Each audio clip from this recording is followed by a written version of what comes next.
Le député des Alpes de Haute-Provence et porte-parole d'Emmanuel Macron est mon invité ce matin. Bonjour Christophe Castaner. Bonjour. Jean-Michel Baillet qui apporte son soutien à Emmanuel Macron après Manuel Valls il y a quelques semaines et Jean-Yves Le Drian qui monte sur scène hier avec lui au Zénith de Nantes. Le mouvement En Marche, c'est quoi? C'est encore un mouvement ou c'est une auberge de la dernière minute? Non, c'est un mouvement qui, depuis un an, s'est créé et depuis un an, voit de très nombreux soutiens qui viennent de gauche, vous en avez cité quelques-uns, qui viennent de droite aussi. C'est toute la force, justement, d'Emmanuel Macron d'avoir réussi à dépasser la logique des partis politiques, des vieux partis politiques, et d'avoir des personnalités qui s'engagent. C'est vrai que ça rythme la campagne, ça n'est pas forcément notre choix, mais on ne va pas interdire à tel ou tel de dire Emmanuel Macron a le meilleur projet pour la France. Mais on sent quand même que ça vous gêne un peu ces soutiens, c'est-à-dire que vous les accueillez, à l'exception de Jean-Yves Le Drian, bien sûr, qui est monté sur scène hier, qui lui apporte un savoir-faire, une légitimité sur les sujets régaliens, mais il y a quand même une gêne du côté d'En Marche. On sent que c'est des soutiens, finalement, dont certains vous passeraient bien. Non, mais ce qu'on rappelle, c'est que ce sont des soutiens individuels. Il n'y a pas une négociation d'appareil avec le PRG, par exemple, pour l'ancien président du PRG. Il a même négocié avec le Parti socialiste. Et donc, je suis un peu surpris de le voir aujourd'hui s'engager avec nous. Et puis, il y en a avec qui on a construit un projet politique. C'est le cas de François Bayrou. C'est le cas aussi de Jean-Yves Le Drian, qui s'est engagé, qui a accompagné Emmanuel Macron dans l'élaboration du projet pour la défense, pour la sécurité, pour la lutte contre le terrorisme, qui sont des sujets majeurs, et où l'expérience, l'expertise est importante. Mais ce qui compte aussi avec Le Drian, c'est le modèle politique qu'il a fait en Bretagne. Depuis de longues années, il a su dépasser les clivages politiques dans la région qu'il préside. Il a su s'appuyer sur des femmes et des hommes venus de droite, venus de gauche. Il a su rompre avec le radicalisme de certains à Europe Écologie Les Verts ou avec le Parti communiste et le Front de gauche. Emmanuel Macron, c'est un Le Drian national, on peut dire finalement un peu? Dans la démarche, il y a des convergences communes. Ensuite, c'est pas la même génération d'hommes, c'est pas la même vision. Jean-Yves Le Drian souhaite rester au Parti socialiste. Les proches, comme moi, d'Emmanuel Macron, ont quitté le Parti socialiste pour constituer un nouveau pôle, un pôle politique qui demain devra rassembler des femmes et des hommes venus même des Républicains. Moi, j'appelle aussi les Républicains qui ne se retrouvent pas dans François Fillon aujourd'hui à se mobiliser. Mais même au-delà, ceux qui, comme Alain Juppé, ont dit il y a 2 jours, même s'il était hier présent, on sentait qu'il y était un peu obligé, voilà, a dit mais s'il y a des ministres de sens commun, je serai dans l'opposition. Or, François Fillon a annoncé qu'il aurait des ministres de sens commun s'il était président. Donc on voit bien qu'au fond, il a déjà ses propres frondeurs avant même l'élection dans sa majorité. Mais si on revient sur Emmanuel Macron, vous disiez rassembler des personnalités de toutes parts. Quand on voit que, allez, ça va de Robert Hue à Alain Minc, finalement, est-ce que ça veut dire que le choix du vote Emmanuel Macron, c'est un vote de raison plus qu'un vote d'adhésion? Est-ce qu'il y a ce risque? Non.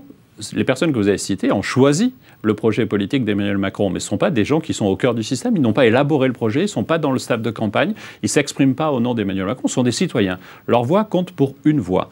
Mais c'est le cas aussi des 240 000 personnes aujourd'hui qui ont rejoint le mouvement En Marche, et c'est aussi le cas des Français qui ont compris qu'il fallait dépasser ce vieux système des partis politiques où on préparait l'alternance. La gauche avait déjà intégré qu'elle perdrait l'élection présidentielle, et on préparait le choc des titans à venir en 2022. Est-ce que ce serait Manuel Valls ou Anne Hidalgo? Et on avait gentiment enterré François Hollande. Emmanuel Macron fait une autre offre politique, celle du dépassement et du coup celle aussi du rassemblement des Français au-delà des clivages politiques. Un rassemblement, mais quand on voit qu'effectivement dans les sondages, alors ce n'est que des sondages bien entendu, mais que c'est chez Emmanuel Macron qu'il y a le moins de certitude de vote, aussi peut-être parce qu'il est jusqu'à présent favori, est-ce que ça traduit que c'est un vote avant tout, et je repose ma question, plus par défaut qu'un vote de conviction? Au départ, il y avait une curiosité, donc le taux de certitude était faible. Aujourd'hui, il est très fort. Il est au même niveau que les autres candidats, heureusement, à 3 jours de l'élection, que nous avons obtenu cela. Mais comme il n'est pas issu d'un vieux parti politique, comme c'est une personnalité nouvelle, il y avait cette curiosité. Les gens avaient besoin d'évaluer sa capacité à mener campagne, à faire des meetings. Il y a moins d'1 an qu'Emmanuel Macron a fait son premier grand meeting politique. Même nous, qui l'accompagnions déjà à ce moment-là, on n'était pas sûr de sa capacité à. Et il a montré quand même sa puissance, son efficacité, sa volonté, et puis surtout sa capacité à assumer des ruptures avec François Hollande, avec le Parti socialiste, avec le gouvernement, mais aussi à faire des propositions qui soient un peu transgressives, qui sortent du ronron habituel dans lequel on s'enferme. Très honnêtement, Christophe Castaner, s'il n'y avait pas cet effondrement dans les sondages de Benoît Hamon, le candidat du Parti socialiste, que vous connaissez d'ailleurs, est-ce que Emmanuel Macron aurait aujourd'hui de tels niveaux dans les intentions de vote? Attendez, il y a plein d'événements qui ont alimenté cette campagne. L'effondrement de François Fillon, pour commencer, l'effondrement moral de François Fillon, et puis l'effondrement sondagier. C'est la même chose sur Benoît Hamon, mais Benoît Hamon s'est trompé de campagne. D'abord, il s'est trompé dans ses partenaires. Il a passé un long moment à vouloir séduire une nouvelle fiancée, Jean-Luc Mélenchon, et finalement, la fiancée lui est passée devant et a trouvé un autre compagnon. Il s'est tourné vers Europe Écologie. Ils ont donné ma circonscription, par exemple, à Europe Écologie, dans un deal politique, dans un deal d'appareil, en sacrifiant les anciens amis. Il s'est tourné vers le PRG. Et puis, il s'est trompé aussi d'ennemi. Il tape à bras raccourcis sur Emmanuel Macron, en mentant régulièrement sur, par exemple, l'ISF, sur la Palestine et Israël, sur toute une série de sujets. Je pense qu'il se trompe, que la politique mérite à la fois de la vérité, mais elle mérite aussi du respect. Là, il n'en fait pas beaucoup preuve. Et on peut comprendre dans cette campagne où on voit cet effondrement face à la vérité, à commencer par celle du candidat de la droite qui trahit ses électeurs, comme il trahit les Français en voulant être candidat jusqu'au bout. Vous connaissez bien Benoît Hamon, vous connaissez bien le Parti Socialiste parce que vous êtes député du Parti Socialiste, même si vous avez rejoint Emmanuel Macron récemment. Si Benoît Hamon a le score dimanche prochain que les sondages lui prêtent, c'est-à-dire moins de 10%, il se passe quoi? C'est l'éclatement du Parti Socialiste? C'est une recomposition totale à gauche? Moi, j'appelle à cette recomposition. Quand j'ai rejoint Emmanuel Macron, il y a quelque temps déjà, je n'imaginais pas qu'il puisse être président de la République, parce que nous étions à ce moment-là 5 autour de lui. Par contre, je savais qu'il fallait recomposer la situation politique française, qu'il fallait constituer ce pôle qui allait rassembler des femmes et des hommes venus de la droite, des femmes et des hommes venus de la gauche. Parce que la primaire, elle permet de désigner un homme ou une femme, un leader. Mais elle ne permet pas, dans la réalité, de valider une ligne politique. C'est ce qui a empêché François Hollande, qui a avancé sur un certain nombre de sujets, mais qui a été bloqué par les frondeurs. Et on voit le chef des frondeurs devenir le candidat du Parti Socialiste. Ce que nous n'avons pas tranché au Parti Socialiste, et que nous n'aurions pas pu trancher demain, c'est Emmanuel Macron qui le tranche, et qui va rassembler demain, au-delà même de celles qui le rejoignent aujourd'hui. Nous irons au-delà, vis-à-vis du Parti Socialiste, mais je le souhaite aussi vis-à-vis des Républicains. Il devra rassembler Emmanuel Macron également autour d'un programme, et justement, c'est la deuxième partie de cette interview, le programme donc d'Emmanuel Macron. Dans son programme, il chiffre 60 milliards d'euros d'économies. Or, selon l'Institut Montaigne, qui ont fait leurs calculs également, c'est 36 milliards d'économies, les mêmes mesures que propose Emmanuel Macron. Est-ce qu'il est solide ce programme ?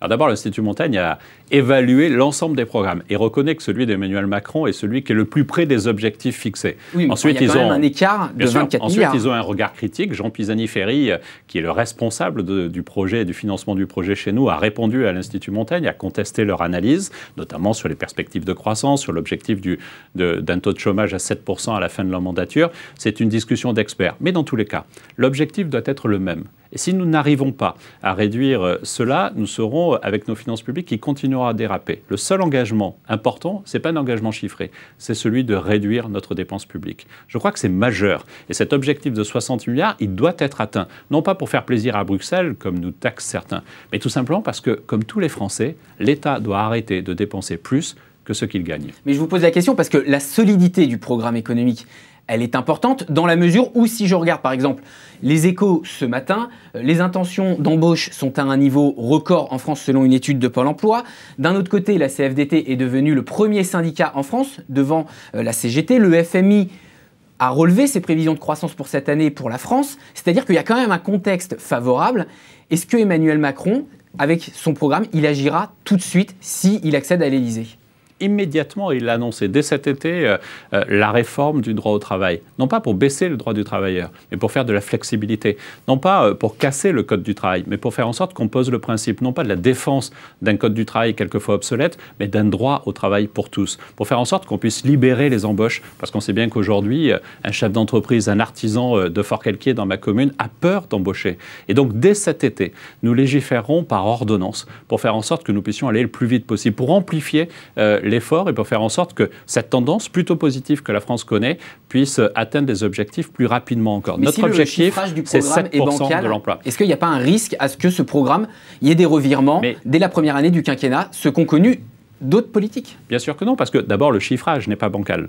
Il est discuté entre l'Institut Montaigne et nos experts. Laissons les experts discuter de cela. Mais l'objectif, c'est quoi? C'est justement... ont quand même le droit aussi de... Mais les Français observent cela, et vous remarquerez que certains candidats, j'ai le souvenir d'un débat avec M. Rachlin, le directeur de campagne de Marine Le Pen, et quand je lui disais, mais vous avez chiffré votre programme, il me répondait, ah non, mais moi je ne suis pas épicier, ce qui n'est pas sympa pour les épiciers, je n'ai pas à chiffrer mon programme. Nous avons très tôt posé la question des objectifs de dépenses publiques, des objectifs de diminution de la dépense publique, et nous devrons tenir cet engagement-là, parce que c'est la qualité de la notation de la France, c'est la qualité de l'image de la France, notamment face à Bruxelles.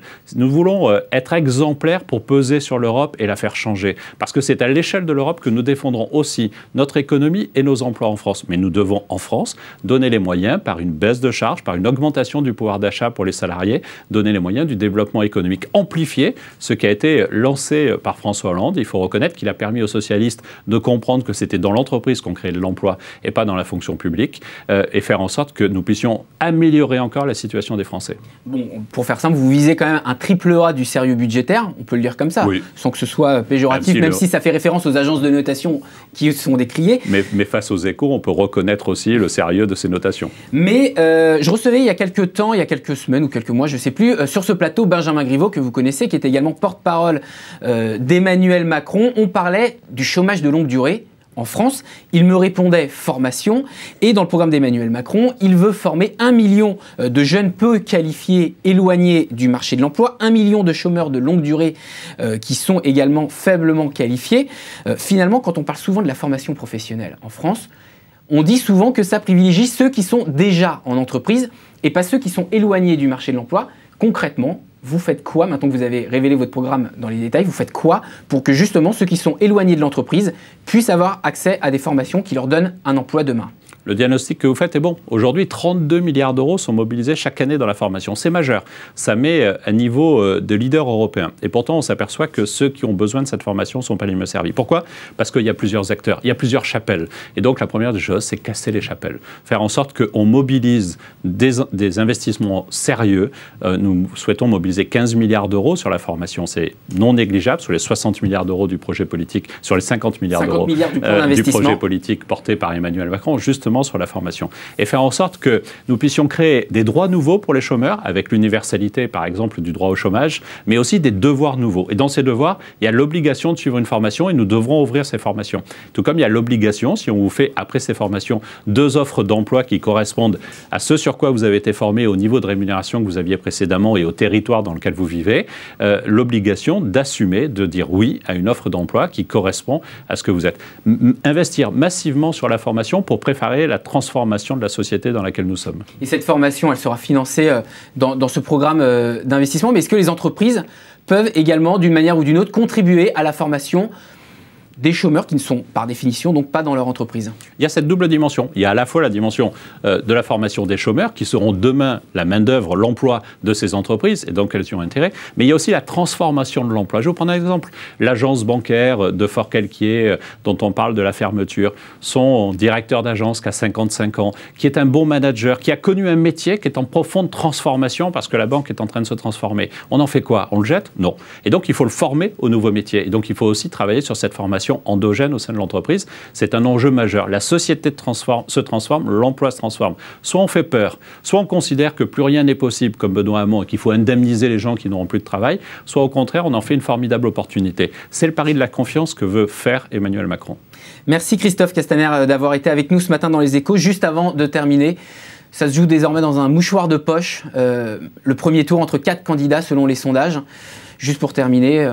pas trop stressé, pas trop tendu dans les équipes Dans une campagne, on est toujours stressé, mais nous sommes sereins. Et le mouchoir de poche est assez large pour penser que, même si l'élection n'est pas faite par les sondages, nous puissions être sereins dans ce premier tour. Mais rien n'est fait. Vous avez raison, la mobilisation est essentielle. Et il ne faudrait pas que nous soyons surpris, que nous ayons une mauvaise surprise au soir du premier tour et qu'on se dise, mince, si j'avais su. On a vécu cela en 2002. Aujourd'hui, il y a un vrai risque qui est des candidats, des extrêmes, qui soient présents dimanche soir. Et donc, la mobilisation, elle est nécessaire. Nous sommes sur le terrain. Emmanuel Macron est sur le terrain. Nous agissons. Merci Christophe Castaner d'avoir été avec nous ce matin dans Les Échos. Je rappelle, député des Alpes de Haute-Provence et porte-parole d'Emmanuel Macron.